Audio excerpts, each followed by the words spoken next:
Hi, everyone. We're back with the next session in Elevate. We hope you're having a wonderful time so far. We now have Luisa, who's going to be speaking to us all the way from Brazil, depending on where you are, all the way or right next to you. Yes. Luisa, lead formal verification engineer at Cadence Design Systems in Brazil. She enjoys working in the semiconductor industry, driving usage success and business across several top notch US based companies remotely. In the spirit of International Women's Day, we love to hear that she has worked with mentorship and career counseling volunteer projects for women all across STEM. Welcome, Louisa. We're so happy to have you here. Yeah, thank you very much, Sukruta. So I'll go ahead and get started here. So yeah, good morning, good afternoon, or evening, wherever you are.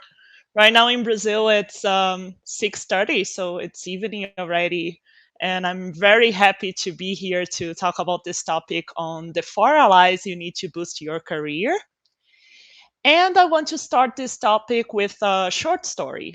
If you watched Rebecca's presentation earlier today, or maybe if you visited one of our booths in the virtual lounges, you probably know more about Cadence. But in a summary, Cadence is a tech company in the electronic design automation industry, EDA. So it provides software, hardware, and system solutions to customers mainly in the semiconductor industry, but also automotive and many others. And my role at Cadence is an application engineer, and I specialize in our formal verification of hardware tool called Jasper. And I can say that Cadence today has plus 10,000 employees, and the majority of this number composes those big R&D groups that we have across the globe developing different tools as part of Cadence's portfolio. But as an application engineer, I am part of the sales and field operations group, and my goal is to make sure that our customers are properly using the tools we develop and they are also successful in their project. So my group is like a top-notch, customized platinum support, let's say. And my organization, even though it is not as big as R&D, it is still pretty large, maybe with plus 2,000 people. And in this sales and field operations organization, there is a very important performance award given every quarter to application engineers directly from our corporate vice president. So it is a pretty big deal. And then one quarter, while I was still, let's say, in the mid junior level, maybe I had 2 years in the company, I won this performance award. And I was pretty happy about it, but also very surprised. And it was the first time someone from Brazil won it. So, as many of us women do when these situations happen, I asked myself, wait, why me? Then I asked my manager about it, and he said that he just nominated me to our group director, and he didn't know how it goes after that.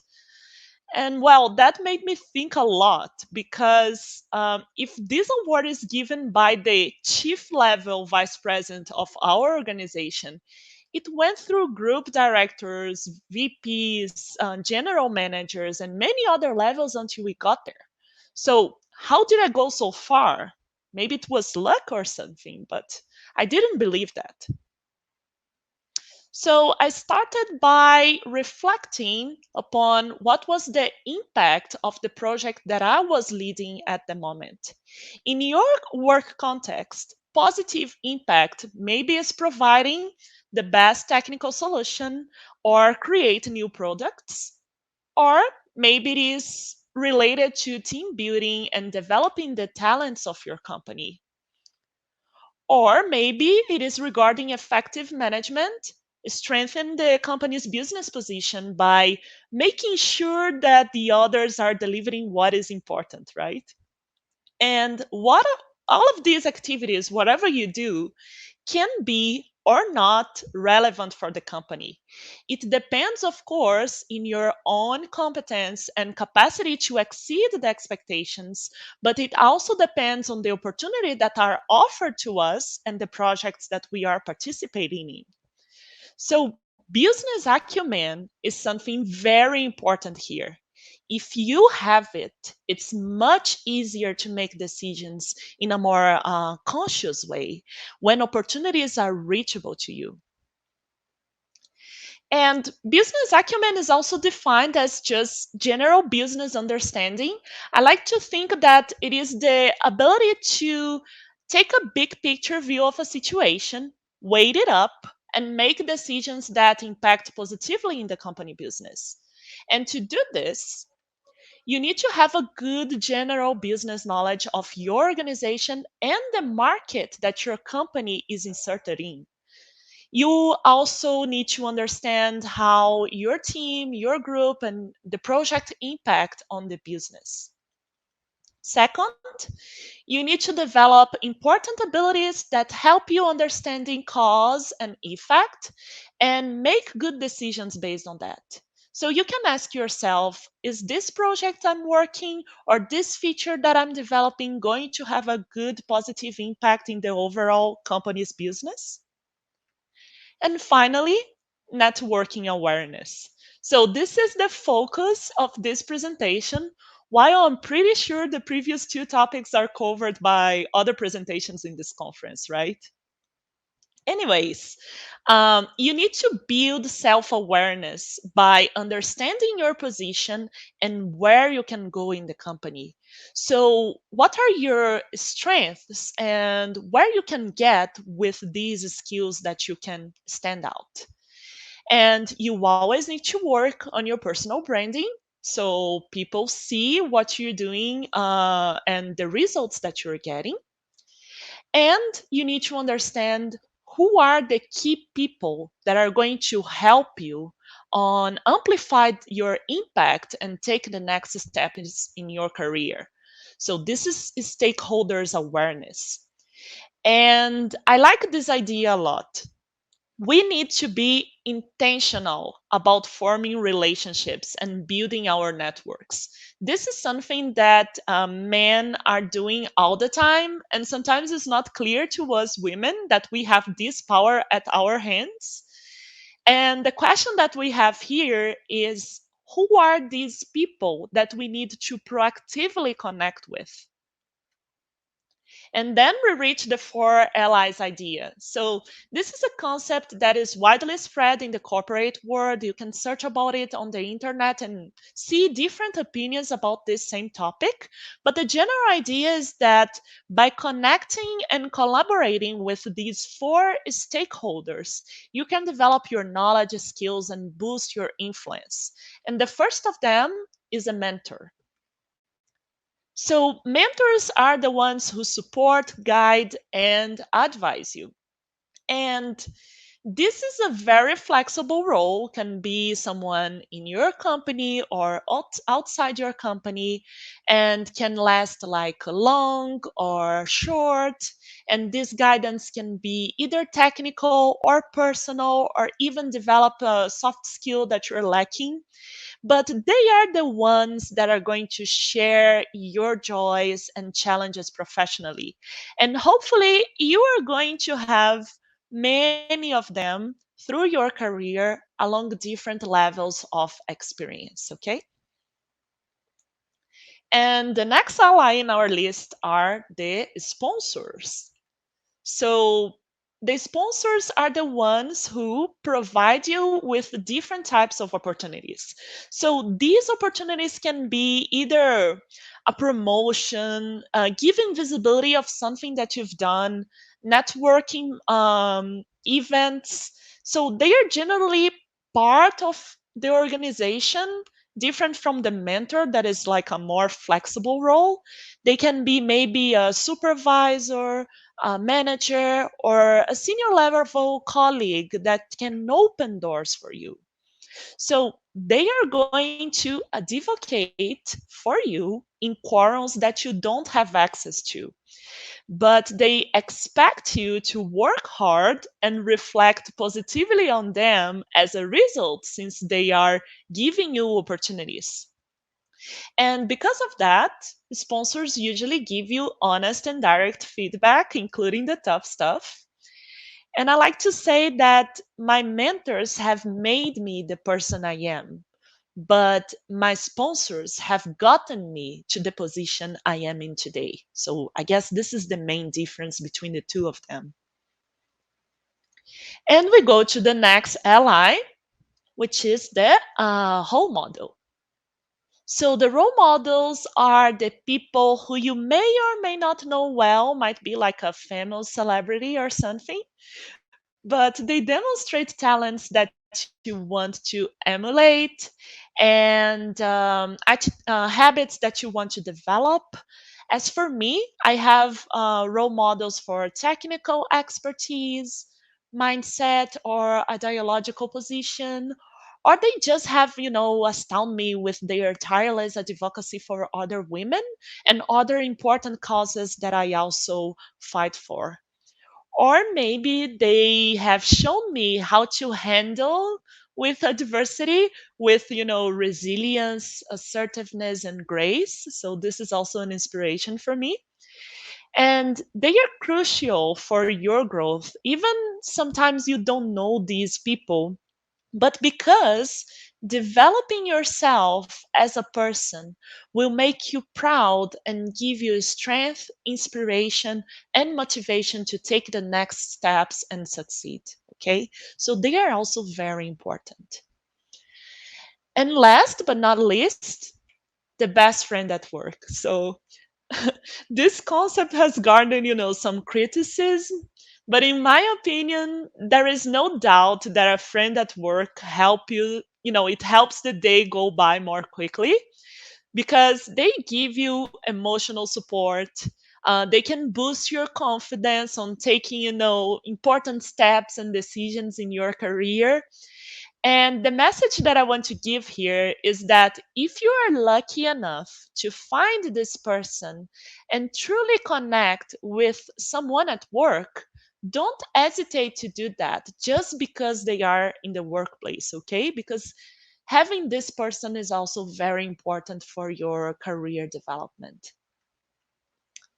And if we go back to our initial story, these are my guesses of what I think the stakeholders of the story thought about my nomination of that important performance award. Okay.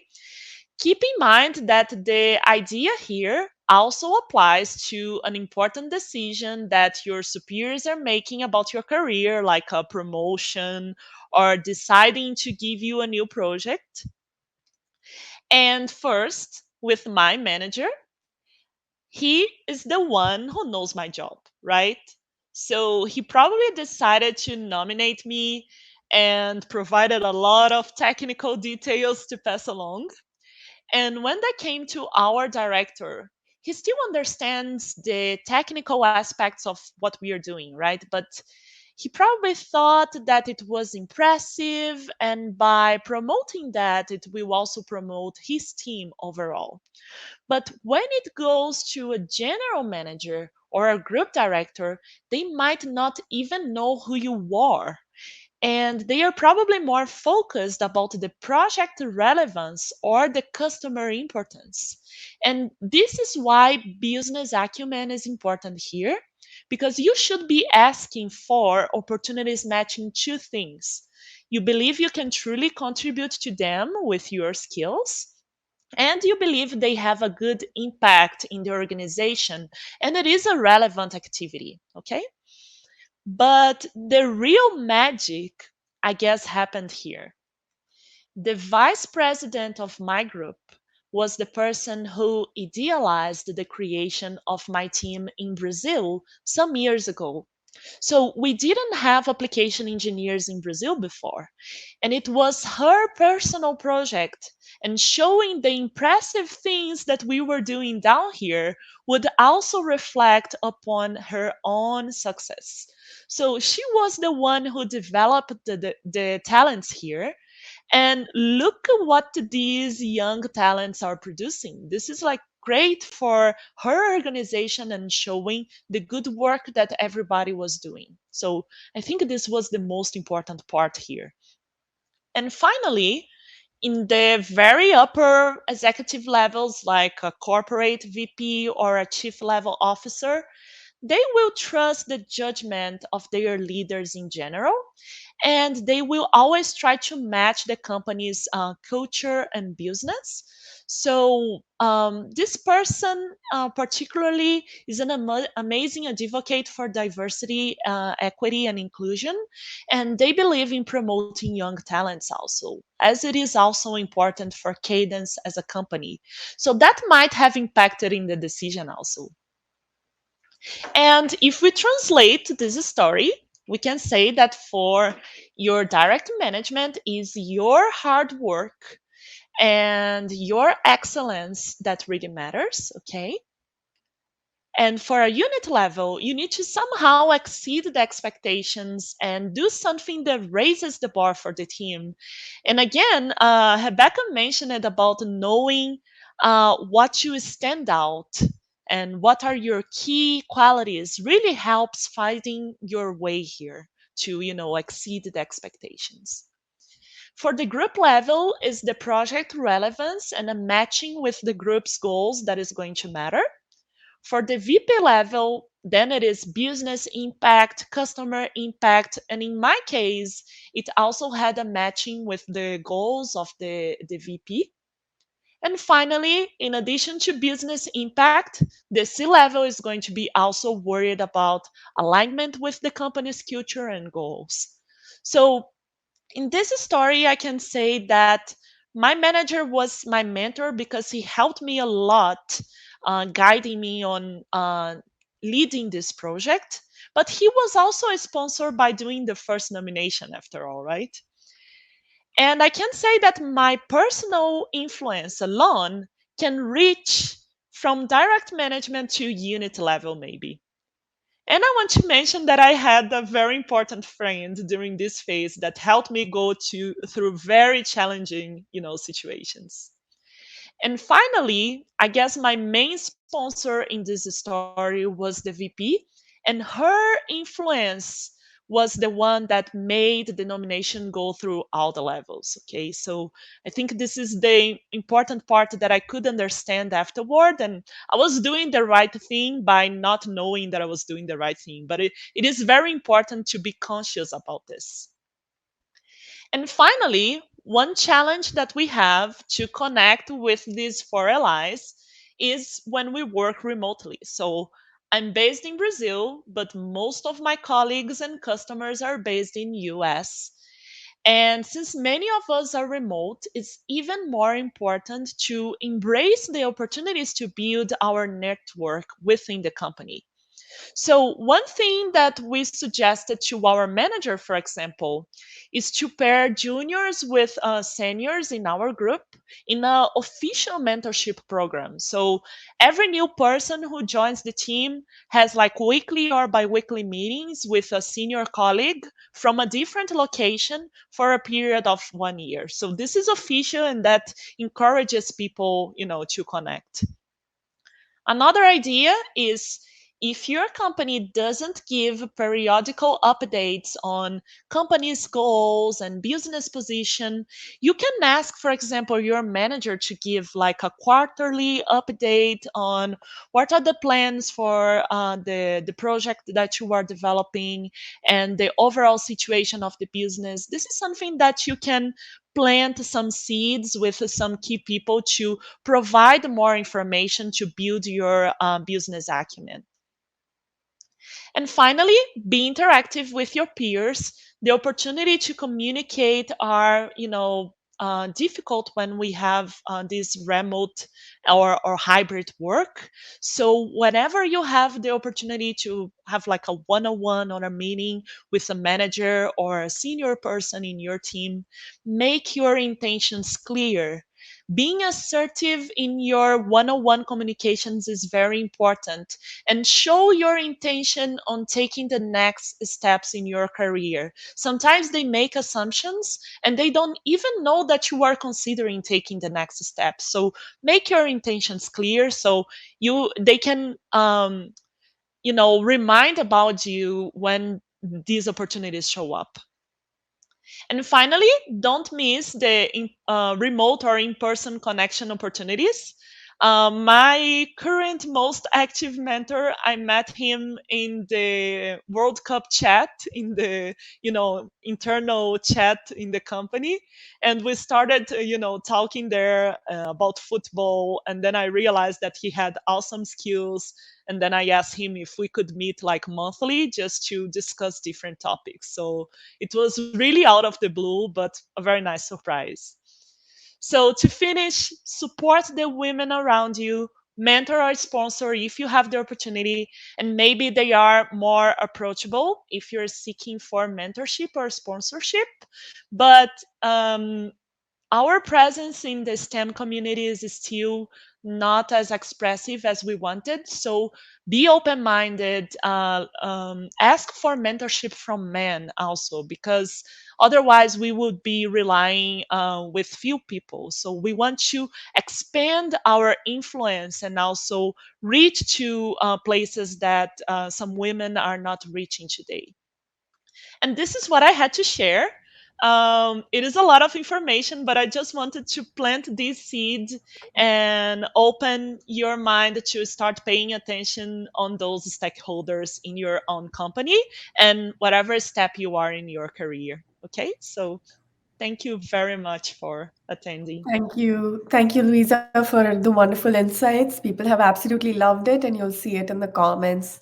Thank you, everyone.